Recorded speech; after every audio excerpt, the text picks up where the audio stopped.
So hello everyone. आज आपको हम पढ़ाएंगे नेक्स्ट टॉपिक, क्योंकि ज़्यादा टाइम वेस्ट नहीं करते हैं। हमने लास्ट वीडियो में पढ़ा था, जो कि प्लेलिस्ट में पढ़ी है, आप जाके देख सकते हैं, कमेंट्स के बारे में। तो अब कमेंट्स तक हमने कर लिया है, तो अब हम बात करेंगे स्कोप के बारे में, लोकल वेरिएबल, ग्लोबल वेरिएबल के बारे में। देखते हैं मैक्सिमम कितने टॉपिक्स हम टच कर पाते हैं। फिलहाल तो हमारा ये 3 टारगेट है और डेटा टाइप भी टच करेंगे। सो चलिए अब स्टार्ट करते हैं इसको। तो सबसे पहले हम बात करते हैं कि स्कोप क्या होता है। तो हम पहले इसे नोट कर लेते हैं। स्कोप, बेसिकली स्कोप क्या होता है ना, वो एक वेरिएबल जो होता है एक रीज़न का, मतलब जो भी एक कोई रीज़न दिया हुआ है, रीज़न इन द सेंस कि वो कारण वाला रीज़न नहीं, कोई एरिया वाला रीज़न होता है ना, वो रीज़न के जितने भी वेरिएबल्स है उसकी अवेलेबिलिटी के बारे में बात करता है स्कोप। तो इसे हम कैसे लिख सकते हैं? इसे लिख सकते हैं हम availability of variables on reason, variables on reason. ठीक है, ओह सॉरी, मैंने ही गलत लिख दिया, रीज़न। ठीक है, अभी इसको और अच्छे से समझेंगे हम जब इसके बारे में बात करेंगे, और फिर हम बात करेंगे कि इसका क्या यूज़ है। तो अब हम बात करते हैं कि और इसके बारे में हम क्या जान सकते हैं। तो इसके बारे में हम ये जानेंगे ना, तो स्कोप के बारे में हम यही बात कर रहे थे कि बेसिकली स्कोप होता क्या है ना, कि जैसे मैंने आपको बताया कि किसी रीज़न के वेरिएबल्स के अवेलेबिलिटी के बारे में बात करता है। तो इसमें होता क्या है कि वेरिएबल जो होता है ना, वो तभी वर्क करता है, उसी एरिया में वर्क करता है, उसी रीजन में वर्क करता है जहाँ उसे डिक्लेयर किया गया होता है।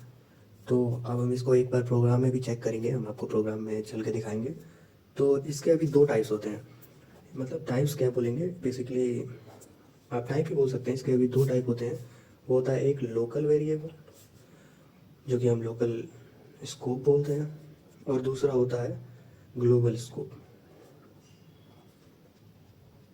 Global scope. तो अब हम बात करते हैं कि लोकल स्कोप क्या होता है और ग्लोबल स्कोप क्या होता है। तो लोकल स्कोप वो होता है, ये एक ऐसा वेरिएबल है जो कि डिक्लेयर्ड होता है इनसाइड अ फंक्शन। तो लोकल वेरिएबल वो होता है जो एक फंक्शन के अंदर डिक्लेयर होता है, ठीक है, या फिर आप ये भी कह सकते हैं कि इसके अंदर डिक्लेयर होता है, ठीक है, कर्ली ब्रेसेस के अंदर। तो वो उसी ब्लॉक में जो है एक्सेसिबल होता है लोकल वेरिएबल। ये प्रोग्राम देखेंगे तो फिर पता चलेगा कि क्या बात है एग्जैक्टली। और दूसरा है ग्लोबल स्कोप, ठीक है। तो ग्लोबल स्कोप जो होता है सारे फंक्शंस के बाहर डिक्लेयर होता है, ऐसा वेरिएबल जो कि सारे फंक्शन के बाहर डिक्लेयर होता है, ठीक है, outside all the function, all the function, ठीक है। तो बेसिकली ये जो है कहीं भी एक्सेस किया जा सकता है ग्लोबल स्कोप का। इवन कि ये वेरिएबल जो है ये कहीं भी स्कोप कर सकते हैं आप प्रोग्राम में। ये स्कोप होता है सिर्फ उस फंक्शन में ही। तो इसको आप एक्सेस आप कब कर सकते हैं? वो एक ब्लॉक में ही, उस ब्लॉक में जिस जहाँ पे इसे डिक्लेयर करा गया है। और ये पूरे एंटायर प्रोग्राम में कहीं भी डिक्लेयर हो, बेसिकली कहीं भी एक्सेसिबल है, ठीक है। तो यही था। अब प्रोग्राम में एक बार देख लेते हैं हम करके ग्लोबल वेरिएबल और लोकल वेरिएबल के बारे में। तो देखिए, जैसे कि मैंने यहाँ पे प्रोग्राम लिखा है, int global variable equal to 50। तो जो कि हमने ग्लोबल वेरिएबल एक बना लिया, जिसका जो कि एक इंटीजर टाइप है, और वो ग्लोबल वेरिएबल के हमने एक 50 स्टोर करा दिया, ठीक है। तो अब हम उसके बाद से हमारा प्रोग्राम स्टार्ट किया। यहाँ पे भी हमने एक लोकल वेरिएबल बना लिया जो कि 10 उसकी वैल्यू स्टोर कर दी, ठीक है। तो आप यहाँ पे देख सकते हैं, तो हमने देखा कि हमने दोनों स्टोर करा दिया, ठीक है। और यहाँ पे एंडल क्यों लिखा है मैंने, ये भी मैं बता देता हूँ। यहाँ पे देखिए दिखा रहा है ऑलरेडी कि right a new line and flush the stream. Basically ये लाइन के बाद वो अगले लाइन में लिखा है, इसलिए हम लोग एंडल यूज़ करते हैं, ठीक है। तो अगर हम इस एंडल को नहीं यूज़ करेंगे, इसके बारे में बात करेंगे, पहले हम यहाँ बात करते हैं। देखो, तो हम यहाँ पे बात करेंगे, जैसे हमने ग्लोबल वेरिएबल जो कि एक मेन फंक्शन के बाहर हमने कर दिया स्टोर, जो कि है 50, और हमने एक लोकल वेरिएबल स्टोर करा जो कि मेन फंक्शन के अंदर करा है, जो कि है 10। और हम यहाँ पे प्रिंट क्या करा रहे हैं, लोकल वेरिएबल और ग्लोबल वेरिएबल, ठीक है। तो अगर हम एक काम करते हैं, इसको हम प्रिंट करके देखते हैं, ठीक है। तो जब हम इसे प्रिंट करेंगे तो ये देखिए हमारा यहाँ पे आ जाएगा प्रिंट होके लोकल वेरिएबल 10 और ग्लोबल वेरिएबल 50। अब हम इसमें क्या बात करते हैं, अब हम इस पर एक और चीज़ ध्यान देंगे। इसको मैं क्लोज करता हूँ पहले। तो आप जैसे देख रहे हैं कि मेन फंक्शन के अंदर हमने जो है लोकल वेरिएबल मैंने नहीं बनाया था, फिर भी जो है उसने ग्लोबल वेरिएबल है वो, इसलिए उससे मेन फंक्शन के बाहर से भी एक्सेस करके उसने जो है आउटपुट दे दिया। अगर हम इस लाइन को जो है कमेंट आउट कर देते हैं, ठीक है, अगर मैं इस लाइन को कमेंट आउट कर देता हूँ, ठीक है, तो ये लाइन हमने कमेंट आउट कर दिया, तो ये देखिए यहाँ पे ये एरर आने लगा कि ये तो आइडेंटिफाई ही नहीं किया करा गया है ग्लोबल वेरिएबल को, ठीक है। अगर मैं इसे हटा देता हूँ और अब जो है मैं इसको कमेंट आउट करूँगा, तो देखिए अब ये लोकल वेरिएबल यहाँ पे शो करेगा कि लोकल वेरिएबल जो है आइडेंटिफाई नहीं है, बेसिकली ये डिफाइंड नहीं है ये सेक्शन, ठीक है। अब हम देखते हैं कि अगर लोकल वेरिएबल और ग्लोबल वेरिएबल जो है वो हमने प्रिंट करा दिया, तो ये था हमारा। अब चलते हैं नेक्स्ट टॉपिक पे। तो अब हमारा नेक्स्ट टॉपिक है, हमारा नेक्स्ट टॉपिक है डेटा टाइप्स, ठीक है। तो हमारा नेक्स्ट टॉपिक है डेटा टाइप्स इन C++। मैं एक सी की भी सीरीज़ लाऊंगा जो कि एग्ज़ाम बेस्ड सीरीज़ होगी, तो अगर आपको वो भी देखना होगा तो बहुत जल्दी वो भी लेके आ रहा हूँ मैं। तो फिर अभी हम बात करते हैं डेटा टाइप्स की। तो डेटा टाइप्स एग्जैक्टली होता क्या है? तो डेटा टाइप्स जो, अगर मैं इसको बहुत ही ईजी बात में बात करूँ, तो डेटा टाइप जो होता है, जो भी हम डेटा लिखते हैं, बेसिकली जो भी हम वेरिएबल बनाते हैं जिसमें हम एक डेटा को होल्ड कराते हैं, उसका टाइप क्या है, कि क्या है वो, क्या इंटीजर है या फिर वो एक फ्लोट है या फिर वो कैरेक्टर है। बात करेंगे इंटीजर, फ्लोट, कैरेक्टर क्या होता है, बट बेसिकली इसका मतलब ये होता है ना कि जो भी हम वेरिएबल बनाए हैं जिसमें हमारा डेटा होल्ड होता है उसका टाइप बताता है। तो इसको हम क्या लिख सकते हैं, defined as the types of data the variables hold, variable holds, ठीक है, वेरिएबल होल्ड्स। तो बेसिकली यही होता है डेटा टाइप, कि ऐसा जो भी हम वेरिएबल, हमने बात किया था यहाँ पे लोकल वेरिएबल और ग्लोबल वेरिएबल के बारे में, यहाँ हमने देखा था ना वेरिएबल्स जो कि स्टोर करता है हमारे डेटा को, तो वही वेरिएबल जो हमारे डेटा को स्टोर करता है उसका टाइप क्या है ये वही बताता है, ठीक है। तो इसके बहुत सारे टाइप्स, बेसिकली इनकी कैटेगरीज है, ठीक है। तो अब हम बात करते हैं उनकी कैटेगरीज के बारे में। तो कैटेगरी क्या क्या है,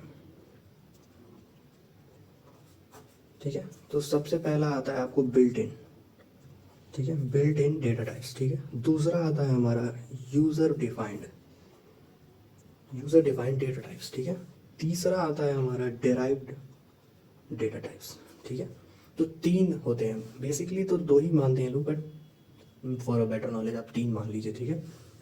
तो अब हम बात करेंगे इसको कि एक एक करके बिल्ट इन क्या होता है। तो पहले शुरू करते हैं हम बिल्ट इन से, ठीक है। बिल्ट इन क्या होता है? तो बिल्ट इन डेटा टाइप किसे बोलते हैं?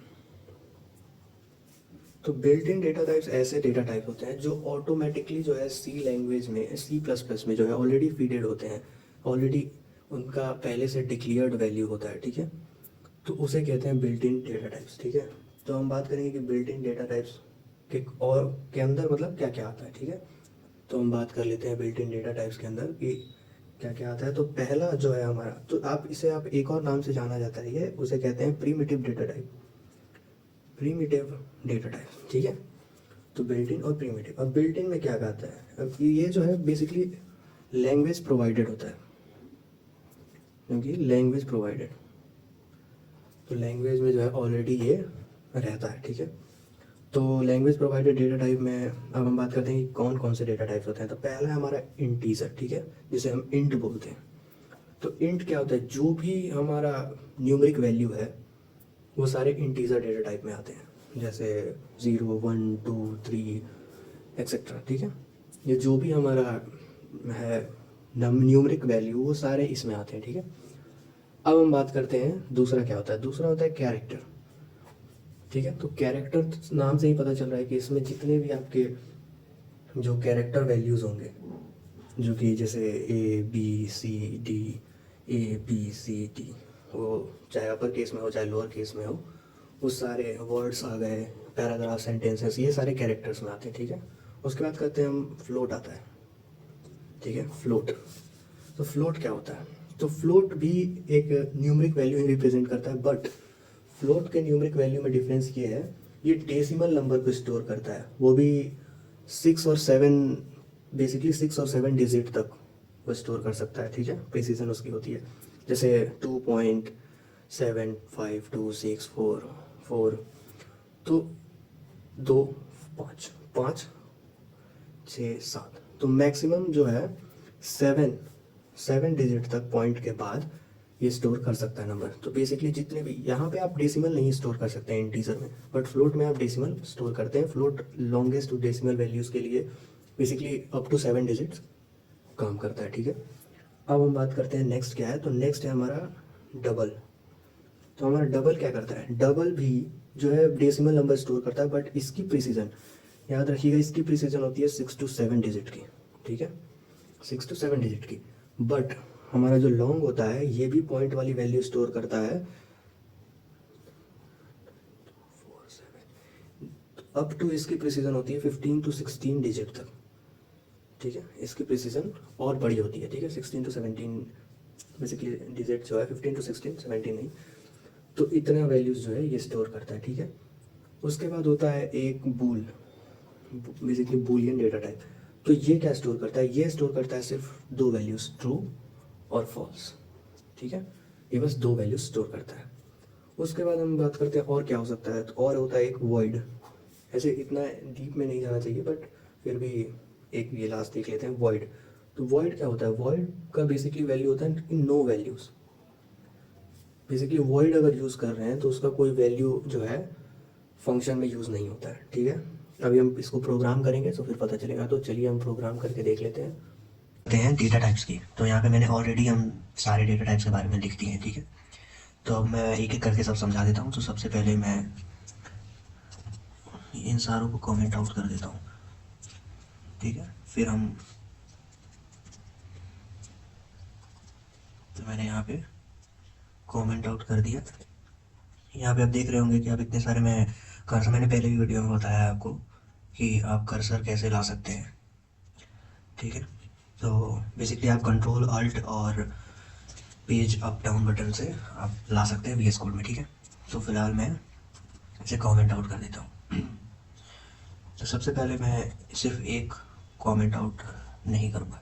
तो यहाँ देखिए, मैंने यहाँ पे इंटीजर एज डिफाइन कर दिया है। यहाँ पे एज हमारा वेरिएबल है, इंटीजर हमारा डेटा टाइप है। तो 18 लिख दिया है मैंने, यानी कि एज हमारा 18, ठीक है। तो अब यहाँ पे सी आउट में देखिए मैंने आउटपुट क्या रखा है, एज, जो कि ये ऑलरेडी दिखा रहा है इंट एज। तो इंटीजर वैल्यू स्टोर होता है 18, ठीक है। और एंड लगाया जाता है ताकि वो अगले लाइन पे प्रिंट हो, मतलब नेक्स्ट लाइन जो है वो अगले लाइन पे प्रिंट हो। अब हम इसे रन करते हैं। तो आप देख सकते हैं यहाँ रन करने के बाद हमारा आउटपुट आ रहा है 18, ठीक है, जो कि हमने डिक्लेयर किया था। अगर हम यहाँ पे पॉइंट लगा के बेसिकली डेसिमल वैल्यूज़ लिखते हैं तो क्या होगा, क्या ये आउटपुट डेसिमल वैल्यूज़ आएगा? नहीं आएगा। क्यों? क्योंकि मैंने पहले बताया फ्लोट जो है वो डेसिमल वैल्यूज़ कैरी करता है, ये सिर्फ डेसिमल के पहले की डिजिट को प्रिंट करेगा, ठीक है। तो अब हम बात करते हैं जो डेसिमल वाली डिजिट है उसे कैसे प्रिंट करेंगे। तो हमने जैसे फ्लोट में हाइट ले लिया, हाइट नाम का हमने बना लिया वेरिएबल और उसमें स्टोर कर दिया 59। तो अब हम इसे प्रिंट करेंगे। तो ये देखिए, ये डेसिमल के बाद की भी वैल्यू को प्रिंट करेगा 59। अगर हम इसमें डेसिमल वैल्यू नहीं देंगे तो भी ये प्रिंट करेगा 5, तो भी क्या मतलब, तो ये प्रिंट करेगा 5, ठीक है। अब हम बात करते हैं डबल की। हम एक चीज़ और बता रहे थे आपको कि ये 6 और 7 डिजिट की प्रिसीजन होती है इसमें। तो अगर हम इसमें डिजिट और इंक्रीज कर दें तो ये हमारा 6 डिजिट हो गई। अगर हम इसे प्रिंट कर रहे हैं तो यहाँ पे हमारा 6 प्रिंट हो गया है, क्योंकि 59999, तो उसने जो है प्रिसीजन चेंज कर दिया, जैसा मैंने बताया था। जैसा आपको ऑलरेडी रूल पता है मैथमेटिक्स में, अगर 5 से ज़्यादा हो तो एक ऐड हो जाता है, तो 6 प्रिंट हो गया। लेकिन अगर इसमें 1 2 3 4 5 6 7 मैं लिख दूँ और फिर मैं इसे प्रिंट करता हूँ, तो देखिए ये 6 तक ही प्रिंट करेगा, क्योंकि इसकी प्रिसीजन ही उतनी है, ठीक है। अब हम बात करते हैं नेक्स्ट की, जो कि हमारा है डबल। जो कि हमने बताया था कि डबल जो है लॉन्गेस्ट वैल्यू को स्टोर करता है। बेसिकली 15-16 डिजिट की प्रिसीजन होती है इसकी।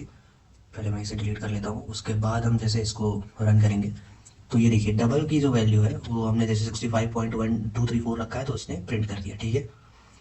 अब हम कैरेक्टर की बात कर रहे थे, तो कैरेक्टर हमारा ए और दूसरा है हमारा बूलियन, इसे भी हम इनेबल कर देते हैं। इसकी भी हम कमेंट आउट हटा देते हैं और हम एक साथ ही प्रिंट करके देखते हैं, ठीक है। अब हम एक साथ प्रिंट करके देखेंगे तो हमारा देखिए एज जो प्रिंट होगा 18 ये, और 65 हमारा वेट, और ग्रेड हमने ए प्रिंट कराया था तो ए इसने प्रिंट कर दिया है। और बूलियन डेटा इज़ ट्रू, जो कि हमने पहले डिक्लेयर किया है कि हमारा जो इज स्टूडेंट वाला वेरिएबल में जो डेटा स्टोर्ड है वो ट्रू है। तो बूलियन डेटा मैंने जैसे आपको बताया ट्रू ट्रू और फॉल्स रिटर्न होता है, तो ये ट्रू लिखा हुआ रिटर्न नहीं होता। ट्रू मतलब होता है 1, फॉल्स मतलब होता है 0। ये बाइनरी डिजिट है, ठीक है, 1 और 0। तो देखिए जैसे ट्रू है तो यहाँ पे 1 प्रिंट हो गया। अगर हम यहाँ पे फॉल्स लिख देंगे, तो अब अगर हम इसे रन करेंगे तो ये देखिए हमारा जो है यहाँ पे 0 लिखा है, मैं बोला था ना 1 0, ठीक है। और एक और चीज़, ये आप देख रहे हैं कैसे ऑर्गेनाइज वे में एक के बाद एक आया है, क्योंकि हमने एंडल लगाया है यहाँ पे, ठीक है। अगर मैं इस एंडल को हटा दूँ, ठीक है, अगर मैं इस एंडल को हटा देता हूँ तो क्या लगता है हमारा एंडल हटाने के बाद क्या हमारा सेम आएगा जो एंडल के पहले आ रहा था? तो हम इसे हटा देते हैं, ठीक है। अभी हमारे कोड में कोई एरर नहीं है, मैं इसे डिलीट कर देता हूँ और फिर हम इसे रन करते हैं। तो देखिए, तो हमारा ये जो आएगा अब आउटपुट, वो एक ही लाइन में सब आ गया। देखिए 81 85 1 2 3 4 5 50 A0, इसने 18 लिया और 03 को इग्नोर करा, 5 और फिर 0.1 2 3 4 5 6, उसके बाद से 6 5.23। तो आप देख सकते हैं, तो यही था हमारा डेटा टाइप जो कि हमने आपको बिल्ट इन पढ़ाया। इसके बाद हम अगले वीडियो में बात करेंगे और भी आगे के स्टेप्स के बारे में। तब तक के लिए आपको अगर पुरानी वीडियो एक्सेस करनी है तो प्लेलिस्ट में है, तो आप उसे जाके एक्सेस कर सकते हैं। लाइक शेयर ज़रूर करेंगे और कमेंट करके बताइएगा कि क्या मैं इसमें और आपके लिए कर सकता हूँ।